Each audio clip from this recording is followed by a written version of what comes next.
ওই বিলে এরকম হয়, দেখছেন না পরে থেকে কিভাবে দেখেন গাঢ় হচ্ছে আস্তে আস্তে। আমরা হলো ওই যে কি যেন বলি, বানুরি বলতাম আমরা ছোট। সরাসরি পানি উঠে যাচ্ছে কিভাবে?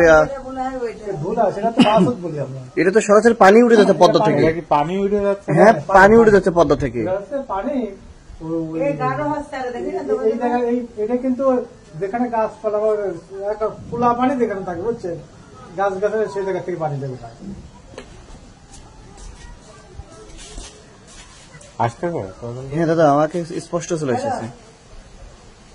হ্যাঁ হ্যাঁ একেবারে ওই যে ভুরকা বাঁধে নিচে ওই পদ্মা থেকে ওখান থেকে উঠছে, পানি বোঝাই যাচ্ছে যে উপরে উঠে যাচ্ছে।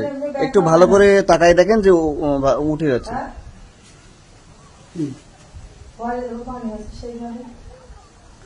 একটু গভীর ভাবে তাকাই দেখেন যে সব বোঝা যাচ্ছে পানি উপরে উঠে যাচ্ছে। আপনার এই পাশে পানি না হলে চলে আসুন, টাকা নিয়ে যাবেন দরকার নেই। ওই যে উপরে যাচ্ছে, পানির উপরে ঝড় শুরু হয়ে গেছে। কিন্তু উপরে দেখছেন কত দূর চলে গেছে, দেখেন উপরে। ওই যে উপরে সাদা তীর হয়ে উপরে চলে গেছে। আল্লাহু আকবার। পানির উপরে ঝড়ের পানি আছে। এগুলো পৃথিবী ধ্বংস হওয়ার লক্ষণ এগুলো। দেখেন হ্যাঁ, তো আমার ভালোভাবে উঠে যাচ্ছে মোবাইলে।